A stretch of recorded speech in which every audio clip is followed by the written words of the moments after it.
Sebelum saya masuk pada pembahasan topik hari ini, izinkan saya memberikan koreksi terhadap video saya yang tayang pada tanggal 30 September berjudul Sebagian Umat Islam Tolak Pembangunan Vihara di Cengkareng Barat. Dalam video itu, saya mengkritik aksi kelompok Islam untuk menolak vihara Cetia Permata di Hati, Cengkareng Barat, Jakarta Barat.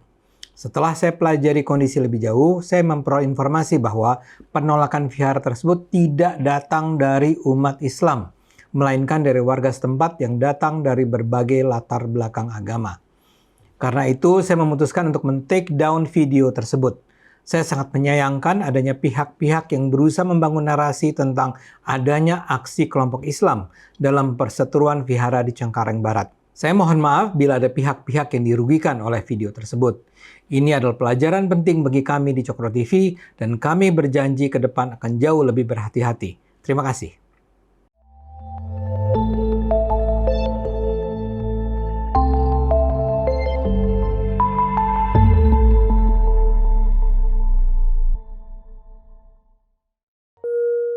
Video ini hanya untuk mereka yang punya logika.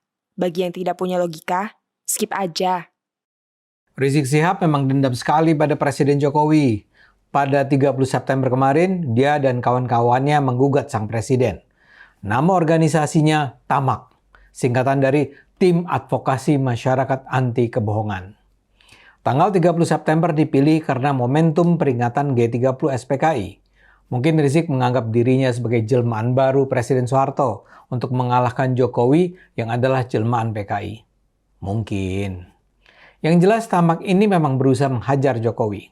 Rizik tidak sendirian di sana. Ada sejumlah tokoh lain. Ada Munarman, mantan juru bicara FPI. Lantas ada juga Marwan Batubara, mantan anggota DPD yang sangat keras menyerang Jokowi. Juga ada nama seperti Maijen TNI Sunarko. Saya sebetulnya sih tak kenal dengan namanya, tapi kalau saya browse di Google, saya menemukan nama ini sebagai mantan Danjen Kopassus yang belakangan bergabung dengan PKS. Kalau ini benar Sunarko yang dimaksud, dia sempat ditahan melakukan penyelundupan senjata menjelang pengumuman hasil pemilu 2019. Koordinatornya sendiri adalah Aziz Yanuar, pengacara yang jadi kuasa hukum Rizik dan kemudian bergabung dalam tim pemenangan Anies dan Caimin pada Pilpres 2024. Selain itu ada beberapa nama lagi. Tapi yang terpenting, posisi Rizik di TAMAK terlihat sangat menentukan. Dalam list nama pengajuan gugatan, nama Rizik berada di urutan teratas. Saya rasa Rizik memang ditempatkan sebagai panglima untuk menghabisi Jokowi. TAMAK menggugat apa yang mereka sebut rangkaian kebohongan yang dilakukan Jokowi selama periode 2012-2024 melalui Pengadilan Negeri Jakarta Pusat. TAMAK menganggap Jokowi sudah melakukan kebohongan sejak dia menjadi calon gubernur DKI pada 2012 sampai masa akhir jabatannya sebagai presiden pada 2024. TAMAK menilai rangkaian kebohongan itu dilakukan dalam rangka pencitraan, menutupi kelemahan dan kegagalan Jokowi. Apalagi, kata TAMAK, rangkaian kebohongan itu dilakukan Jokowi dengan menyalahgunakan mekanisme sarana dan prasarana ketatanegaraan.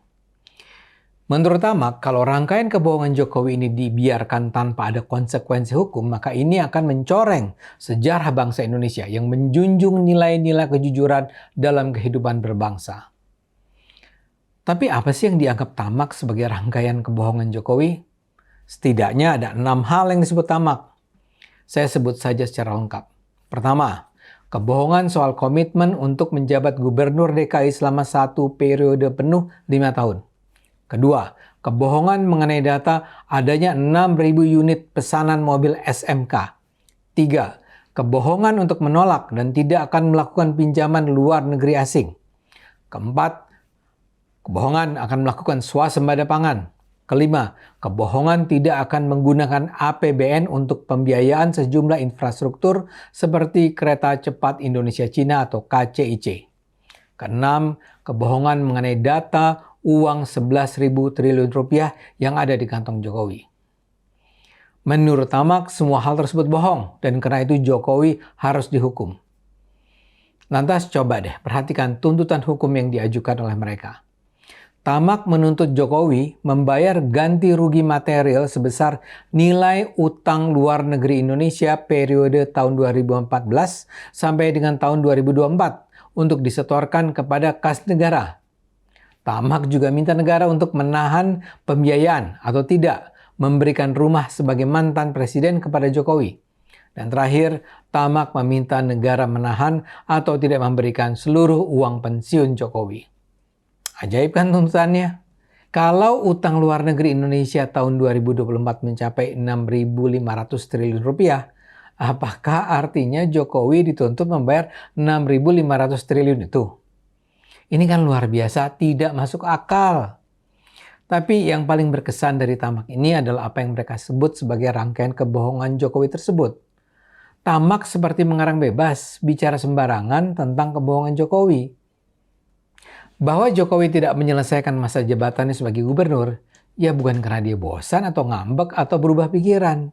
Dia berhenti jadi gubernur karena maju ke posisi yang lebih menentukan kesejahteraan bukan saja rakyat Jakarta, tapi rakyat Indonesia. Dia diminta, didukung, didorong untuk jadi presiden. Masa dia lantas dibilang ingkar janji? Terkait SMK, kita memang tidak tahu persis berapa pesanan mobil dari pabrik tersebut. Tapi konteks waktu harus dipahami.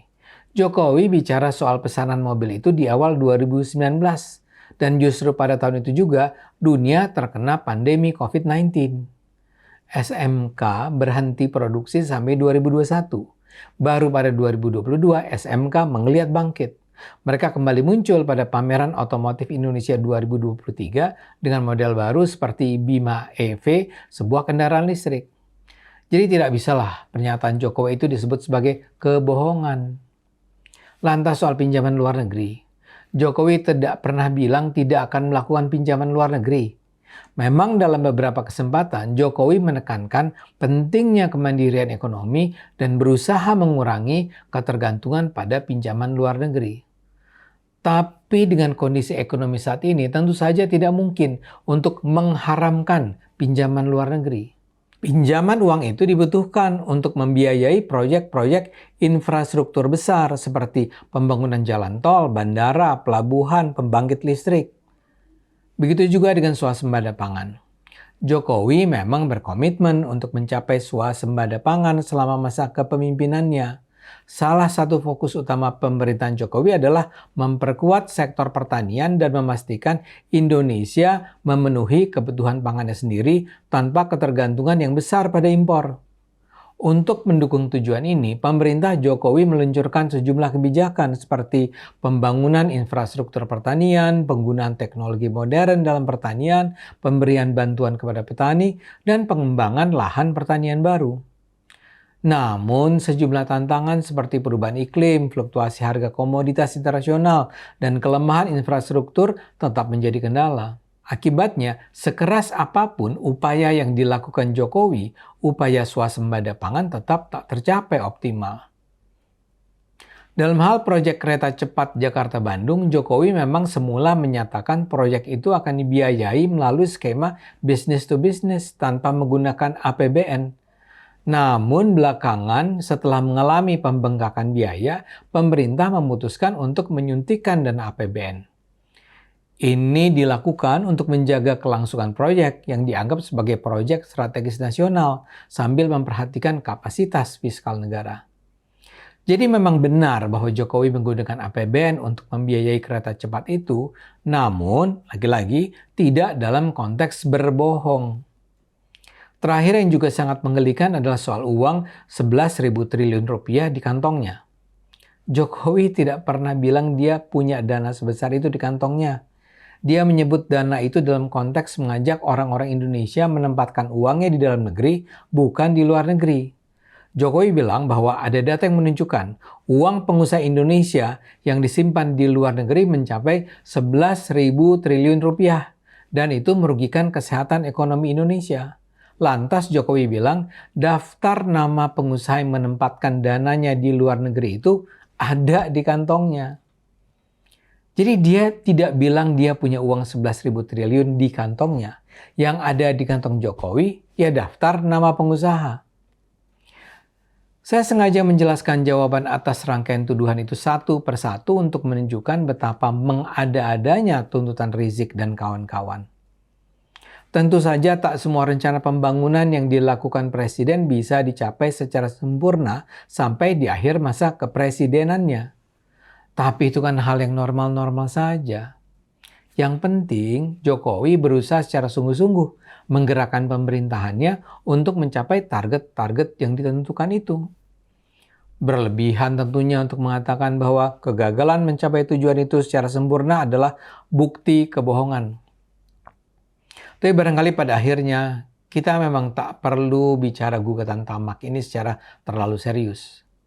Rizik sendiri barangkali juga tidak serius. Dia dan kawan-kawannya memang tak peduli apakah gugatan mereka akan diterima atau disidangkan. Mereka hanya ingin menjelek-jelekan Jokowi. Mereka tidak terima Jokowi dikenang rakyat Indonesia sebagai presiden terbaik yang pernah ada di negara ini. Sesederhana itu, sedangkal itu. Ayo gunakan akal sehat, karena hanya kalau kita gunakan akal sehat, Indonesia akan selamat.